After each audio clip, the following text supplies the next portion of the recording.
Okay, so first of all, Femi Fani-Kayode, or preferably Bola Tinubu himself, would have to explain how an accountant on a fixed annual income of $28,800 came to have over $1.4 million in his account, because the math simply don't add up, right? The story he has told in public before is that, he used to be a consultant working at Deloitte, and that he was working on an engagement at Saudi Aramco, and they paid him this fantastic bonus of $850,000 US, which is obviously a lie, because you do not get paid that kind of money in consultancy work. Anyone who has worked in consultancy work would know that. I have worked in consultancy work. You don't make that kind of money, even if you are a partner, even an equity partner doesn't make that kind of money. But then, just to confirm this, we took the extraordinary step of hiring a private investigator in Chicago who retained a law firm that actually subpoenaed Deloitte LLP that, okay, please provide records of this person. We want to see proof of this guy's employment and his staff payment details to corroborate the story. And as you saw yesterday, I put out the response that we got. Deloitte basically said, we do not know this guy. That has never worked for us before. So Femi Fani-Kayode needs to explain exactly how it is that if somebody is owing $460,000 in tax, apparently, on an income of $28,800 per annum, the maths are not adding up. Secondly, it's also stated very clearly in the documents what the seizure was for. It stated clearly that this is with relation to seizure of the proceeds of narcotics trafficking. It's written in black and white. So I don't really...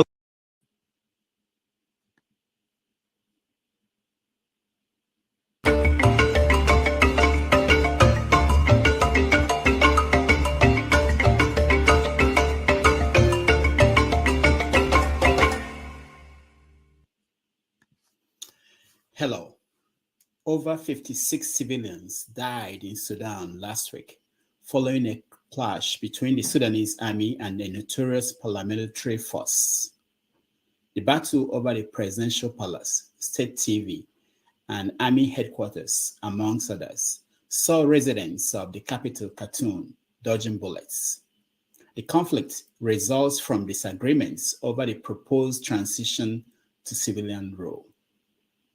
In Kenya, a pastor linked with the death of 4 of his members by starvation has been arrested. Pastor Mackenzie Ntege is the leader of the cult in the coastal region of Kilifi called Good News International Church. His followers believe that fasting to death is a shortcut to meeting Jesus. Some of his members went without food for 21 days. Officials rescued 11 people from the church's village hideout, and they are currently receiving treatment in a hospital. In Uganda, a second minister has been arrested in connection with the roofing sheet scandal. The Deputy Minister for Finance, Amos Lugolobi, was accused of receiving 600 iron sheets out of the 14,500 iron roofing materials meant for poor people in the northeastern Karamoji region. Last week, the region minister was charged to court for stealing some of the iron roofing materials. It is 4:30 p.m. in Lagos, Nigeria, 11:30 a.m. in New York City, 6:30 p.m. in Uganda, and 7:30 p.m. in Kinshasa, Democratic Republic of Congo. Wherever in the world you are joining us, welcome to another episode of 90 Minutes Africa. My name is Rudolph Okonkwo. My co-host, Chido Onoma, is on assignment. Just yesterday, our guest broke the news that Nigeria's president-elect, Bola Tinubu, is a citizen of Guinea. Meanwhile, in Tinubu's INEC Form EC9 declaration, he stated under oath that he had not obtained any other citizenship. Investigative journalist David Hundeyin is joining us today to discuss this latest development on Bola Tinubu's scandals. From his work on the Chicago heroin trafficking ring of the 1990s that had Bola Tinubu forfeit $460,000 to the U.S. Justice Department, to his revelation of the extent of the tentacles of the Boko Haram insurgency in Nigeria, David Hundeyin has revealed story after story behind Nigeria's failure to launch. He will also update us on the latest on Peter Obi's ordeal at the UK airports over the Easter weekend. David, welcome to the show.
Welcome to the show. My name is Dr. Damages. We are coming to you from the greatest city in the world. New York City.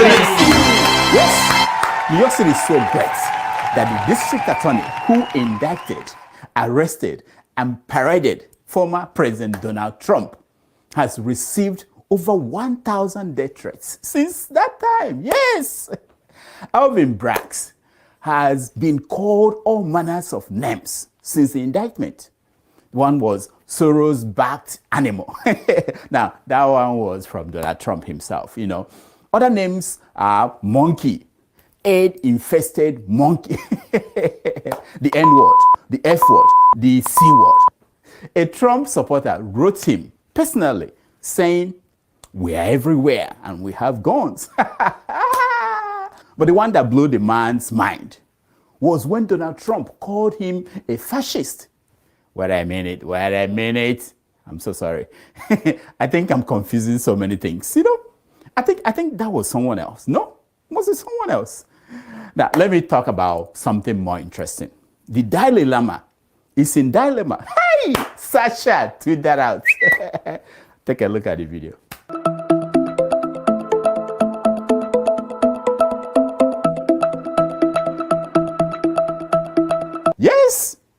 Yes. And I thought only Apostle Suleiman had tongue and yash problems. The Dalai Lama? Can you believe that?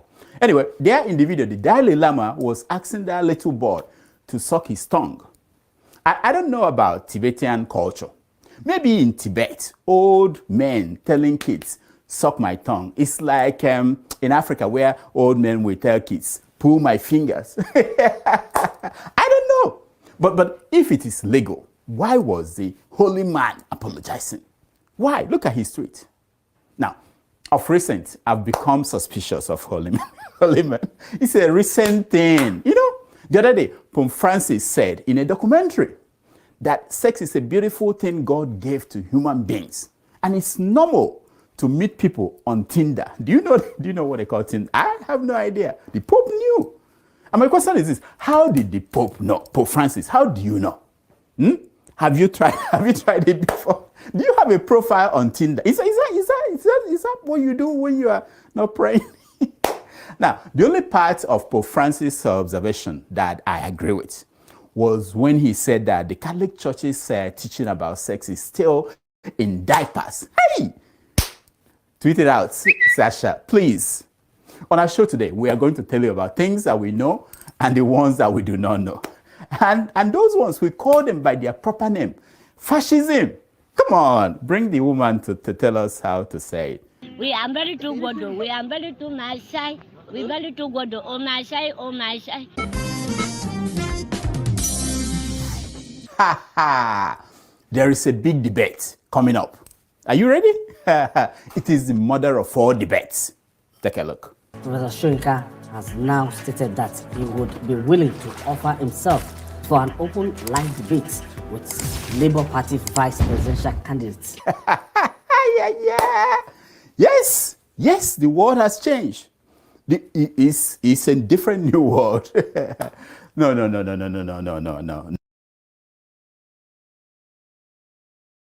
Bamed, not that one. Play the other video. I disagree very strongly with him about this particular issue. And actually, because I respect Professor Shoyinka so much, I went back and watched the interview. I had watched it when it aired initially, but I went back and watched it because... No. Sasha, huh? Not Wole Soyinka versus Chimamanda Adichie. No, not that one. The big one that will end all debates. Yes, it is the one between Wole Soyinka and Inda Boski. Take a look. I know. I was shocked too. Now, here is the preview of that debate. Watch. I am the war himself, and the fight, and the battle, and I'm the liquid metal. You don't fear Satan. You don't fear idols. You don't fear occultment. Yes. I know what you guys are thinking. I know you're wondering, how did we get here? A Nobel laureate in literature, not in physics, we debate the iron metal himself. Listen to Shoyinka. I have been distressed, however, by this certain aspects of this movement, which for me tended towards the fascistic. Yes. That was how it started. Professor Wole Soyinka weighed in on the situation in Nigeria. Yes, he attacked Labour Party's vice presidential candidate, Dati Baba Ahmed, for saying that Nigeria's democracy will end if we swore in Bola Tinubu as president. I know. Now, for those who have yet to see it, here is the video. Watch. Tinubu and Shetima is as good as swearing in the Nigerian army on 29th of May. If you swear in people that have not satisfied the requirement, you have, by so doing, ended democracy. Wole Soyinka was shocked at what happened next. Nobody told him that it was Nigeria is no longer his grandfather's Nigeria. No more. Nigeria has changed. Listen. Is he calling for peace, for owning a gun without license, for holding a radio station on hostage without due process? Who gave him the right? This guy, I didn't know how he earned that Nobel laureate. Who nominated this man for a Nobel Prize? Children of nowadays. Nobody informed Soyinka that 70% of people in Nigeria are under 35. And out of that, 90% of them have never read his books. None. Now, out of the 10% that attempted to read the book, only 1% finished his book. Now, for remembering Wole Soyinka's role in the history of Nigeria, these young people, you see, they do not know the history and do not care. All they know is a clip, 30 seconds clip here and there. That's all they care about, like this one. There's a rice line between Taiwan and other places. I think that I can get a contract to sell rice between Taiwan and Africa. So I said, well, okay, go ahead and sell rice. Aha! The point is that these young people are angry. They are in pain. They want anyone who wants to intervene in their affairs to first of all, you have to acknowledge their pains. If you don't want to do that, then zip it. Zip it. They don't care who you are. Poor Soyinka. In an article, he tried to explain what he could not say on TV. Look at it. Look at the article.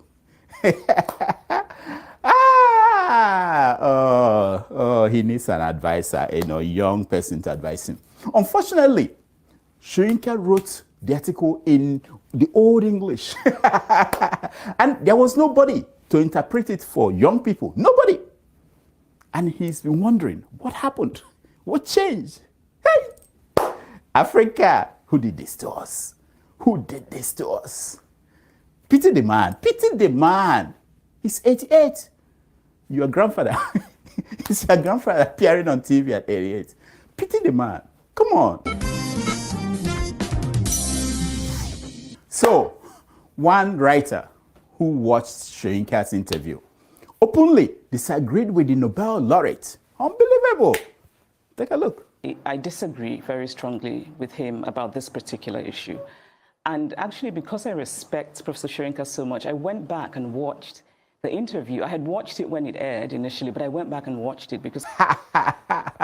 Yes. Oh, yes. Chimamanda Ngozi Adichie respectfully disagreed with Soyinka. And she said why. Take a look. However, I have suggestions for what we could use fascist for. We could use fascist for INEC. Because as it is right now, many Nigerians feel deeply cheated. Yeah. Now, that is something that is so old school, so 1990s, you know? These days, when you disagree with someone, you must make sure that you mention three reasons why. Number one, you must attribute hunger as the reason why the person did or said nonsense that they did. It must be hunger. Secondly, you must mention that that person must have been paid by someone to sell his soul. And the third one is that you must blame ethnic and religious bigotry as the final evil that drove this fellow to say what he said or do what he did.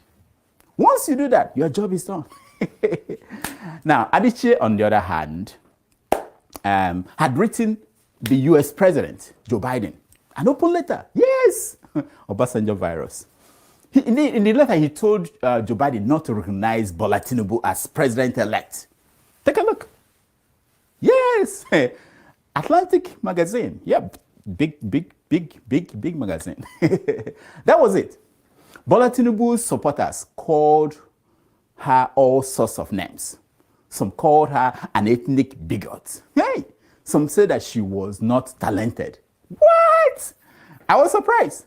These people will rush and take pictures with her when next they see her in public. But for now, they'll call her names, whatever names they could think about. Now, the most vicious attack on Adichie came from highly placed people around Bola Tinubu. You know the people we are talking about. One was Dele Alake. Yes, look at him. Look at his response. Can you see that?